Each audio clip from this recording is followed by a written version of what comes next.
أهلا ومرحبا بكم في فيديو جديد على قناتنا عملات العالم.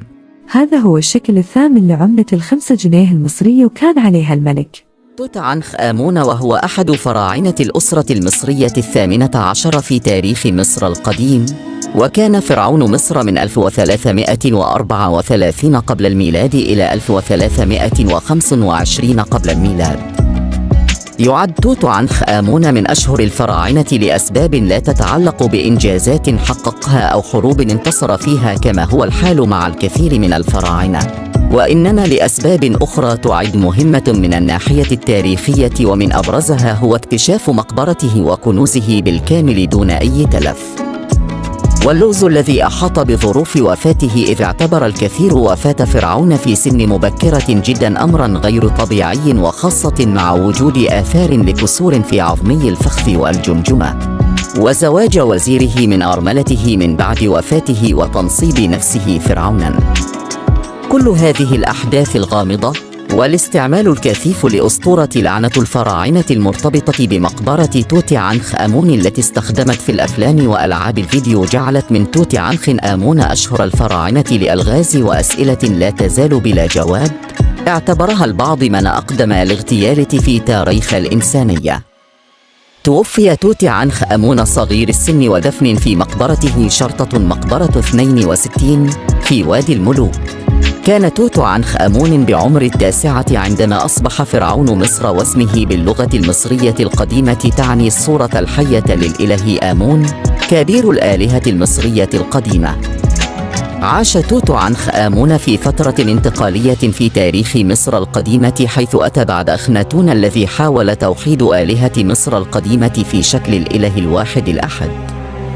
وتم في عهده العودة إلى عبادة آلهة مصر القديمة المتعددة. تم اكتشاف قبره عام 1922 في وادي الملوك من قبل عالم الآثار البريطاني هوارد كارتر، وأحدث هذا الاكتشاف ضجة إعلامية واسعة النطاق في العالم.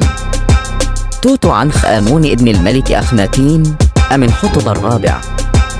وقد أعلن المجلس الأعلى للآثار المصرية في شهر أبريل عام 2010 أنه بناء على اختبارات الحمض النووي المعروف اختصاراً بالإنجليزية DNA، تبين أن توت عنخ آمون هو ابن الملك أخناتين. توت عنخ آمون أصبح ملك مصر وهو طفل بعد وفاة أخيه سنخ كارع، وقد تزوج من عنخ أسن آمون. توفي توت عنخ آمون في ظروف غامضة ومجهولة، ليحكم بعده وزيره السابق والذي تزوج من عنخ أسن آمون أرملة توت عنخ آمون. أثناء حكم توت عنخ آمون بدأت ثورة من تل العمرنة ضد حركة الفرعون السابق أخناتون، الذي نقل العاصمة من طيبة إلى عاصمته الجديدة أخت آتون بالمنيا، وحاول توحيد آلهة مصر القديمة المتعددة بما فيها الإله أمون في شكل الإله الواحد آتون. في سنة 1331 قاف ميم أي في السنة الثالثة لحكم توت عنخ آمون الذي كان عمره 11 سنة، وبتأثير من الوزير أي رفع الحظر المفروض على عبادة الآلهة. هناك اعتقاد سائد أن وفاة توت عنخ آمون لم تكن لأسباب مرضية، وإنما قد تكون جراء عملية اغتيال قام الوزير خورو رعاي بتدبيرها، وهناك العديد من الأدلة التي يوردها المؤمنون بهذه النظرية، منها على سبيل المثال زواج الوزير خرخر ورعي أيمن أرملة توت عنخ آمون، حيث عثر على ختم فرعوني حمل اسم أي عنخ سن آمون أرملة توت عنخ آمون، وأيضا يوجد رسالة بعثته عنخ أسن آمون أرملة توت عنخ آمون إلى ملاك الحيثينة طلب منه إرسال أحد أبنائه لغرض للزواج به بعد موت زوجه.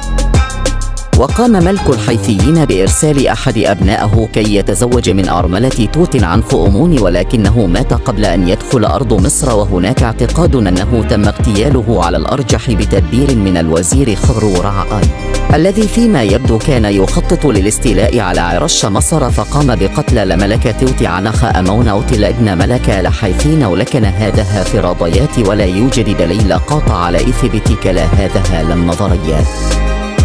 وفي الجزء العلوي للعملة مكتوب عليها: البنك المركزي المصري. و5 جنيهات مصرية للقاهرة في 30 أغسطس 1964. عن البنك المركزي المصري. وبتوقيع محافظ البنك أحمد زندو. وفي الوجه الخلفي للعملة كان مكتوب عليها في الأعلى سنترال بانك اوف ايجيبت أي تعني البنك المركزي المصري، و5 ايجيبشن باوندز أي تعني 5 جنيهات مصرية. أهلا بكم متابعين قناة عملات العالم. نتمنى أن يكون الفيديو قد نال إعجابكم وأن تكون قد استفدتم منه، ونحن نتطلع دائما لاقتراحاتكم، لذا لا تترددوا في كتابة تعليقاتكم حول العملات التي تريدون التحدث عنها في الفيديوهات القادمة. شكرا لكم على مشاهدتكم هذا الفيديو. نتمنى أن يكون قد نال إعجابكم، ونلتقي في فيديوهات جديدة على قناتنا عملات العالم.